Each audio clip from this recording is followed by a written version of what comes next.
Revolução. Revolução é qualquer transformação radical que diz respeito à vida humana, seja ela política, social, econômica, cultural ou tecnológica.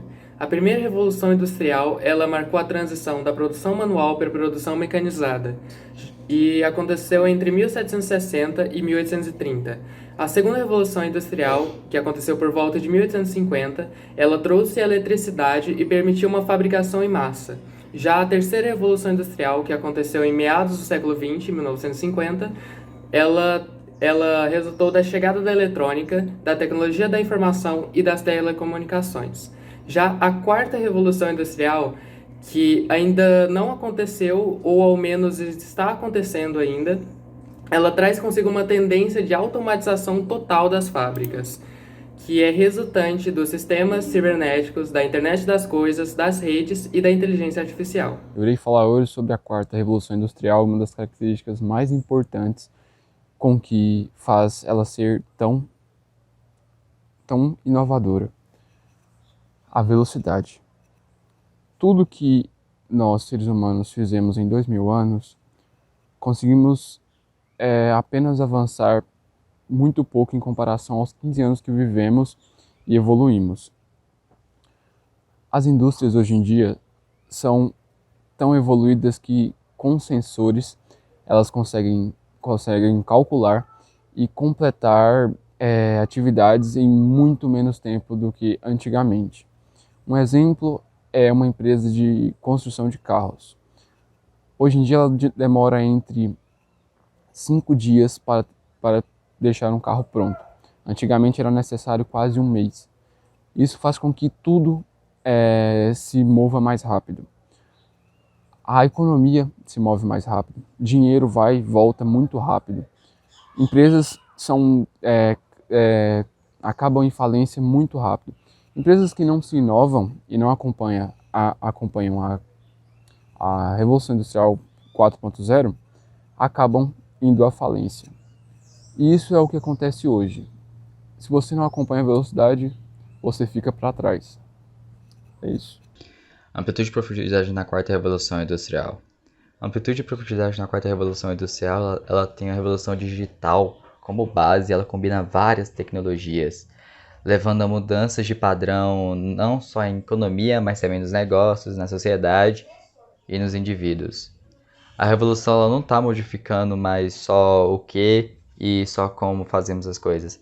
Ela começou a modificar quem nós somos. E falando sobre quem nós somos, vamos falar sobre os indivíduos durante a quarta revolução industrial e sobre ela também. Se liga. As extraordinárias inovações provocadas pela quarta revolução industrial, desde as biotecnológicas até aquelas de inteligência artificial, elas estão redefinindo o que significa o ser humano. Mudou tudo. Ela está mudando tudo. Importante, cara. Elas estão aumentando os atuais limites da expectativa de vida, da saúde, da cognição e da competência de maneiras que antes pertenciam somente a livros de ficção científica e filmes. Só pra você ver, mano. E com o avanço dos conhecimentos e das descobertas em andamento nesses campos, é fundamental que o nosso foco e nosso compromisso sejam concentrados em permanentes discussões éticas e morais, que a gente não fuja disso, senão pode dar problema. Por sermos seres humanos e animais sociais, precisamos pensar individual e coletivamente sobre como responder a temas como a extensão de vida, bebês projetados e extração de memória e muito mais. É muito importante pensar sobre isso. A Revolução Industrial está modificando as sociedades, os comportamentos e as relações sociais como o direito que se desenvolve com a sociedade que, por sua vez, se desenvolvem com a tecnologia. O campo, inegavelmente, está sendo impactado com esse conjunto de novas transformações. A internet das coisas ganhou muito espaço em diversos mercados, inclusive nos mercados que estão relacionados à produção de manufatura e à indústria no geral, que estão fornecendo apoio relevante nas suas respectivas áreas de gestão. E uma pergunta agora: como a internet das coisas se aplica à indústria? Quando se trata de uma indústria e linha de produção no geral, há uma grande quantidade de manutenção, monitoramento e controle de qualidade, visto que qualquer falha nesse processo pode prejudicar muito o negócio ou as empresas. Impressão 3D. Impressão 3D é basicamente o que sua mãe fez para te parir. Créditos ao meu pai. Brincadeiras à parte, impressão 3D nada mais é do que quando você imprime algo, logicamente, só que em vez de ser no tradicional 2D, numa folha de papel onde só tem duas dimensões, você imprime algo em 3D, que no caso seriam 3 dimensões. O eixo X, o eixo Y e o eixo Z. Ela faz parte da quarta revolução industrial que foi explicada anteriormente pelo Jadson. Ela é meio que uma das vertentes dessa revolução. E nos dias atuais, ela acaba tendo um papel muito importante em nossa sociedade. Por exemplo, uma coisa que eu não sei se você sabia, mas ela é usada em restaurantes. Tem um restaurante chamado Ink Food, onde toda comida lá é basicamente feita numa impressora 3D. E logicamente é usado material comestível para você comer, não vai utilizar outro tipo de material. É usado também na questão de saúde e beleza, onde é produzido até mesmo pele artificial, para que as empresas de cosméticos não maltratem os animais testando esses cosméticos neles. E assim testando nessa pele artificial. É uma coisa que eu esqueci de falar, é que a pele artificial ela também serve para fazer até transplante em pessoas que sofreram, por exemplo, a queimadura muito grande. A principal ideia da impressora 3D é algo que nós não alcançamos ainda, mas no futuro nós, eu digo nós humanos, não sou eu, temos o objetivo de conseguir imprimir até mesmo órgãos para poder fazer cirurgias, alguém que precise de um transplante, alguém que, por exemplo, precise de um rim. Aí vai lá e imprime esse rim. Então, essa foi a ideia principal. Não a ideia principal, não foi criada com essa ideia, mas hoje em dia existem esses planos para impressão 3D. Inteligência artificial. Inteligência artificial é outra vertente da quarta revolução industrial e ela consiste na criação de algo, de uma máquina, por exemplo, que consegue pensar, consegue raciocinar, que não segue comandos simples, digamos assim. Ela, por exemplo, tem a capacidade de, até mesmo de aprender com nós humanos. Nós temos exemplos de inteligência artificial hoje em dia em jogos, por exemplo, os famosos bots nos jogos.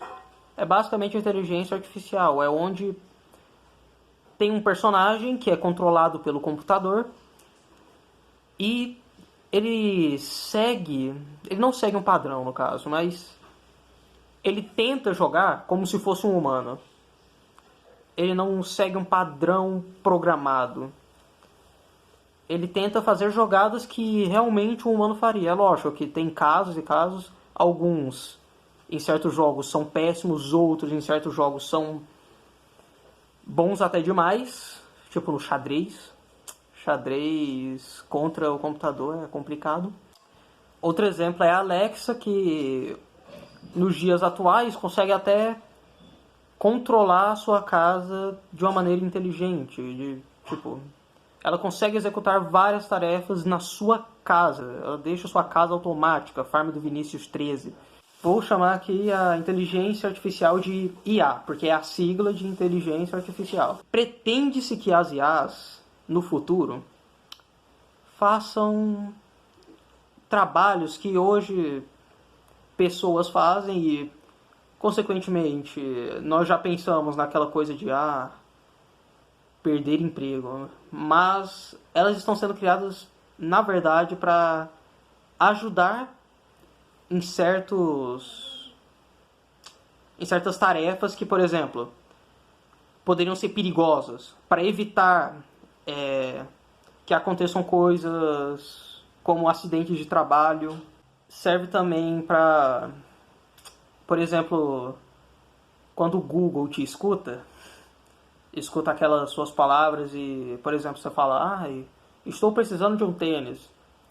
Aí você entra lá no Facebook e tem aquele anúncio de tênis. Você sabe do que eu estou falando? Isso daí é outro exemplo de IA. Tenta ser o mais útil possível, teoricamente nas horas certas. É lógico que tem falhas, por exemplo. Ela não vai saber quanto dinheiro você tem para saber de fato se você consegue comprar aquele tênis. Mas ela já está ali te mostrando aquele anúncio porque ela aprendeu, ela guardou para ela que você está precisando de um tênis e por isso ela fez com que aparecesse aquele anúncio, entendeu?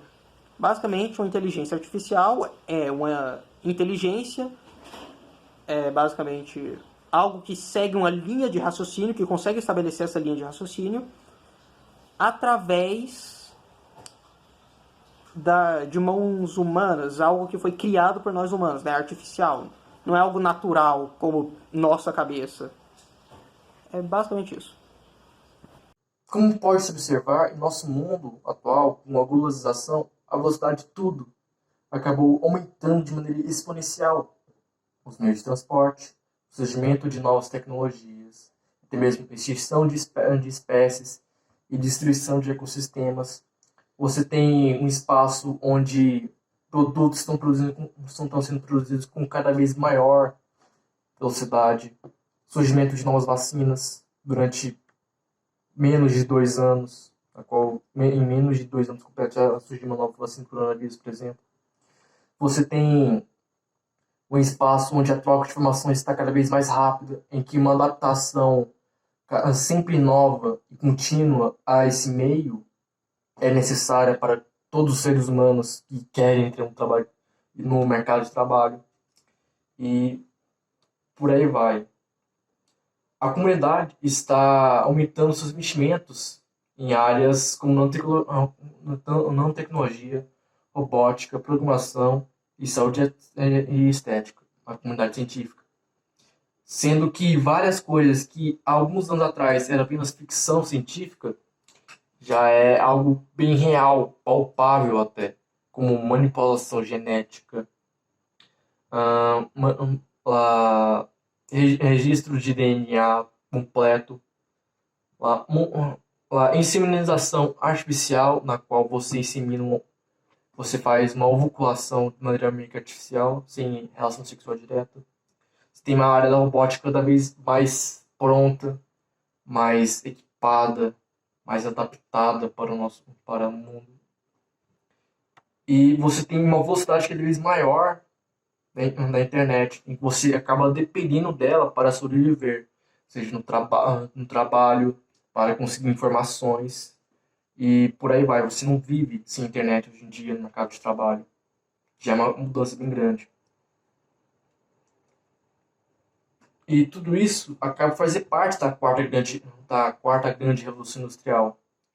Mas ainda existem vários problemas muito discutidos quanto a limites éticos e limites morais e outras discussões causadas por um problema muito presente hoje, a falta de uma delimitação para essas questões éticas e questões morais.